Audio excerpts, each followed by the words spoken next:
وہ اپنے اعمال اور اپنے گناہوں اور اپنے جو ہے جرائم ان کی وجہ سے جیل میں. تو عمران خان کو معصوم کہنے والے اور جو سمجھتے ہیں کہ عمران خان کے ساتھ زیادتی ہو رہی ہے وہ غلط ہے. ان کا کہنا ہے کہ بالکل یہ جو ہے ایک فیئر طریقے سے اور ایک قانونی طور پہ جیل میں جس کو کیسے جب ہم کہتے تھے کہ ہمارے ساتھ انتقام ہوتا تھا کہتے تھے عمران خان کہ یہ ادارے آزاد ہیں اور آپ اپنے کیسز کو منہ دیں. تو اب عمران خان اپنے کیسز کو منہ دیں اور یہ نہ کہیں کہ یہ انتقام کے نتیجے میں جیل میں. تو یہ اپنے اعمال کے نتیجے میں.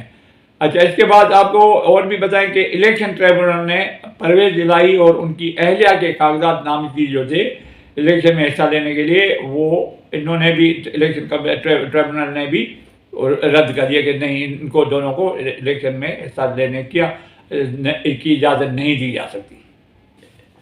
اس کے بعد آپ کو پاکستان پیپل پارٹی کے بارے میں بتائیں کہ سندھ میں انہوں نے جو ٹکٹیں دی ہیں ان کے امیدوار خود کو اقتدار میں آنے سے پہلے ہی یہ مقدر کا سکندر سمجھ لیا اور اپنے ووٹروں کے ساتھ اس وقت ان کا کیا رویہ ہے. الیکشن کا یہ آج کا مسئلہ نہیں, پہلے بھی آغا سراج دورانی کے بارے میں بھی الفاظ ہیں. وہ ووٹروں کو کہتے کہ آپ کے ووٹروں کو ایسے الفاظ کہے کہ میں بیان بھی نہیں کر سکتا, ہم پوچھتے بھی نہیں ہیں, آپ سمجھ لیں. اسی طریقے سے آج اس کے علاوہ تمام جتنے بھی پاکستان پیپل پارٹی کے ووٹرز ہیں اس وقت تو پاکستان پیپل پارٹی نے پورے سید سندھ کے ڈھونڈ کے جو دیا, قائم علی شاہ کو لے لیں, ان کی 3 سیٹیں ان کو دے دی ہیں, ان کی بیٹی داماد وہ الیکشن میں, خورشید شاہ کو لے لیں ان کو جو ٹکٹ دے دی ہے, اس کے بیٹے کو ٹکٹ دے دی. تمام جتنے بھی سید ہیں ڈھونڈ کے کہیں بھی سید ہو لے آؤ بھائی اس کو ٹکٹ ہو, پیپل پارٹی کا بلاول بھٹو کی سائن یہ لو ٹکٹ لو. تو یہ تمام سیدوں کو لے کے رکھے ہوئے ہیں. اور اس کے علاوہ جن لوگوں کو ٹکٹیں دیے وہ جو ہیں فرعون بنے ہوئے, فرعون الیکشن میں جیتنے سے پہلے فرعون والا کردار ادا کر. آج سانگڑ ہوروم کے پیشوا کا علاقہ جہاں وہاں PP41 کے امیدوار نے اپنے ووٹروں کو دھمکی دی ہے. کیا دھمکی کی ہے؟ انہوں نے جلسے میں خطاب کرتے ہوئے لوگوں کے اپنے ووٹروں کو خطاب کرتے ہوئے کہا کہ 8 فروری کو الیکشن آپ کو ہر صورت میں ووٹ جو ہے پیپل پارٹی کو دینا ہے اور پیپل پارٹی کو بغیر سوچے سمجھے آپ نے ووٹ دینا, ان کو کامیاب بنانا. اگر نہیں دیا تو آپ سوچ لیں, یہ دھمکی والے الفاظ میں وہ اس طریقے سے نہیں کہہ سکتا ہوں جیسے کر کے وہ بات کرتے. 8 فروری کو اگر آپ لوگوں نے پیپل پارٹی کو ووٹ نہیں دیا تو 8 فروری کے بعد 9 فروری بھی آئے گی, پھر ہم دیکھ لیں گے آپ لوگوں کو نپٹ لیں گے کہ آپ کیا کون ہوتے جو ووٹ نہیں دیتے. تو یہ دھمکی آمیز اور دھمکا کے اور پیسوں کی لالچ دے کے اور پاکستان پیپل پارٹی سندھ میں اپنا کھویا ہوا مقام لینا چاہتی ہے, لیکن اس سے اور پیپل پارٹی کی جو ہے مقبولیت میں گراوٹ ہو رہی ہے, عروج پہ نہیں جا رہی, گر رہے ہیں. لوگ جو ہیں دل میں دیکھ رہے ہیں کہ یہ ہمارا امیدوار آج ہمیں یہ دھمکیاں دے رہا ہے, کل ہمارے کام کو انتظار کر رہا ہے. تو یہ سانگڑ کا جو ہے اس سے پیپل پارٹی والے کو ٹکٹ واپس لینا چاہیے, اپنی ساکھ بچانی ہے. تو یہ ایسی دھمکیاں اس دور میں سوشل میڈیا میں وائرل ہو جاتی ہیں. عوام ایک نہیں بلکہ پورے پاکستان میں یہ خبر گردش کر رہی ہے کہ سانگڑ MPS 41 کے امیدوار نے دھمکی دی ہے کہ ہم آپ کو 9 فروری کو دیکھ لیں گے. تو اللہ کو مانو پیپل پارٹی والوں, ابھی آپ اقتدار میں نہیں آئے ہو, ابھی سے آپ یہ سلسلہ بند کر دیں. تو ان اہم خبروں میں پہلے نمبر پہ جو اہم خبر ہے کہ بھٹو قتل کا صدارتی ریفرنس جو آصف زرداری نے 12 سال پہلے یا 10 سال پہلے جو سپریم کورٹ میں اس کا آج ایک دفعہ پھر سماعت ہوئی. آن ایئر پروگرام تھا, سب نے دیکھی. چیف جسٹس قاضی فائز عیسیٰ کی سربراہی میں 9 رکنی بینچ نے یہ سماعت کی. اس میں کہا گیا, کئی سوالات ہوئے, کئی جوابات ہوئے. آصف یہ بلاول بھٹو, بختیار یہ آصفہ, یہ دونوں بھی موجود تھے اور ان کے ساتھ ان کے وکیل بھی ساتھ تھے. تو عدالت نے کیس کی جب سماعت شروع کی تو کئی سوالات اٹھے. ایک جج صاحب نے فرمایا کہ اگر اس کیس کو ہم کھول رہے ہیں تو کل کو صدارتی کوئی بھی صدارتی ریفرنس آتے ہی رہیں گے اور پرانے کیس کھلتے رہیں گے. یہ 40 سال پرانا کیس ہے, اس کے اوپر ہم آج اگر کریں گے تو ایک راستہ کھل جائے گا, دوسرے لوگوں کے بھی ہوں گے اور یہ سپریم کورٹ کے لیے مسئلے پیدا ہوں گے. لیکن چیف جسٹس صاحب نے کہا کہ یہ کیس جو ہے اس لیے اہم ہے کہ ایک شخص کے ساتھ جو ہے ناانصافی ہوئی ہے ایک شخص کے ساتھ جو اس حد تک ناانصافی ہوئی کہ عدالت سپریم کورٹ آج تک یعنی تنقید کے نشانے پہ، اور ہر ایک کہتا کہ یہ سپریم کورٹ نے اور عدالتی قتل بھٹو کا عدالتی قتل ہوا، تو یہ داغ دھونا ہے، ہمیں اس کے نتیجے پہ آنا چاہیے، اس کو سننے کے لیے بالکل سننا چاہیے۔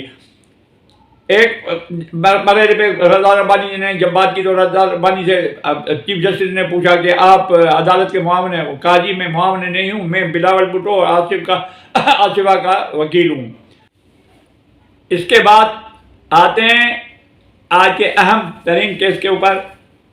سپریم کورٹ نے نواز شریف اور جہانگیر ترین کا راستہ صاف کر دیا، ان کو نااہل قرار دیا گیا تا حیات۔ وہ آپ کو بتانا چاہتا ہوں کہ ایک وکیل صاحب نے کیا کہا ہے اس کے بارے میں، وہ آگے چل کے، تو یہ جو ہے نااہل قرار دیا گیا تھا تا حیات، تو آج یہ تا حیات نااہلی والا جو فیصلہ ہے 2018 کا، وہ کالعدم قرار دے دیا گیا۔ یہ چیف عدالت نے کہا کہ A62(1) کے تحت نااہلی کی مدت جو ہے وہ 5 سال ہونی چاہیے، نہ کہ تا حیات۔ الیکشن ایکٹ کے تحت بھی نااہلی کی مدت جو ہے 5 سال رکھی ہوئی ہے۔ اچھا یہ بتا دیجیے اس فیصلے کو جو ہے 7 رکنی بینچ نے سنا، 1 اور 6 کے تحت یہ جو فیصلہ آیا کہ تا حیات نااہلی کا کالعدم کا، اس میں صرف جسٹس یحییٰ آفریدی نے فیصلے سے اختلافی نوٹ لکھا، باقی تمام نے یکجا ہو کے کہا کہ یہ تا حیات والا جو ہے یہ غلط ہے۔ ایک انسان سے اگر چھوٹی سی غلطی ہو جاتی ہے اس کو آپ تا حیات نااہل قرار دیں تو یہ بالکل سراسر غلطی ہے کہ اس کی سیاسی کیریئر تباہ کر دیں۔ اس کو وزارت ماضی میں یہ تا حیات آرڈر کے تحت آپ نے وزیر اعظم کو گھر بھیج دیا، نہ صرف وزیر اعظم کو گھر بھیج دیا بلکہ اس کو پارٹی سربراہی سے بھی آپ نے ختم کر دیا۔ تو اتنا بڑا یہ جو ہے سلسلہ نہیں ہونا چاہیے۔ تا حیات کے بجائے جو ہے نااہلی کی مدت 5 سال ہے، اس سے اوپر نہیں ہے۔ آئندہ کے لیے بھی انہوں نے ریمارک دے دیے کہ آئندہ کسی سیاسی شخص کو تا حیات نااہل قرار نہیں دیا جا سکتا، 5 سال سے زیادہ کسی کو بھی 1 دن زیادہ نااہل قرار نہیں دیا جا سکتا۔ عدالت نے یہ بھی کہا کہ جناب یہ جو ہے عوام کے نمائندے ہیں، عوام ان کو سلیکٹ کر کے لے آتی ہے، اور اس کو ایک آدمی ایک عدالت جائے نااہل کر دے تا حیات، تو یہ جو ہے یہ بالکل غلط چیز ہے، اور اس طریقے سے جو ہے سلسلہ جو ہے ناانصافی کے اوپر مبنی ہے۔ بہرحال اس فیصلے آج کے فیصلے کے بعد نواز شریف کی راہ ہموار ہوگی۔ وزیر اعظم اگر الیکشن میں اکثر لے آتے ہیں تو وزیر اعظم بننے کے لیے ان کے راہ میں کوئی کانٹے نہیں بچھے ہوئے ہیں۔ جہانگیر ترین بھی اپنی پارٹی کے سربراہ بھی ہو جائیں گے، الیکشن میں بھی حصہ لے سکتے ہیں، اور مکمل طور پہ آزاد ہیں۔ اور آئندہ کے لیے بھی سیاسی قائدین جتنے بھی ہیں، قائدین ہوں، ممبرز ہوں یا رہنما ہوں، وہ سب کے سب اس خوف سے نکلے ہوئے ہوں گے کہ ہمیں تاعمر نااہل نہ قرار دیا جائے۔ تو یہ آج کے بہترین ڈیولپمنٹس ہیں۔ آخر میں صرف قاضی فائز عیسیٰ کے بارے میں آپ کو بتاؤں کہ 1 سال 2 مہینے کے جو ان کو مدت ملی ہے وہ سپریم کورٹ کا مورال بلند کرنے کے سلسلے میں لگے ہوئے ہیں، اور جتنے بھی فیصلے کرنا چاہ رہے ہیں وہ میرٹ کے بنا پہ کر رہے ہیں، بغیر پریشر کے کرنا چاہ رہے ہیں۔ تو یہ اچھا اس کے اوپر جو آج فیصلہ ہوا ہے تا حیات نااہلی کے لیے، اور نواز پہ ایک پی ٹی آئی کے ایک وکیل صاحب سے پوچھا گیا کہ جناب اس فیصلے کو آپ کیسے دیکھتے ہیں، تو کہا کہ دراصل یہ ہوتا یہ ہے کہ اسٹیبلشمنٹ نے جب کہا کہ بھائی نواز شریف کو ہٹانا ہے وزیر اعظم سے، تو وہ فیصلے آ گئے کہ بھائی تا حیات نااہل بھی ہو گئے ہوتا۔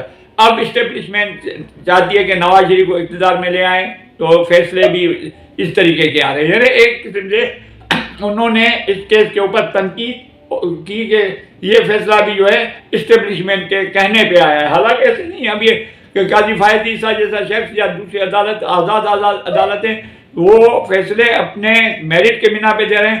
پی ٹی آئی والے اگر شور کر رہے ہیں تو کرنے دیں۔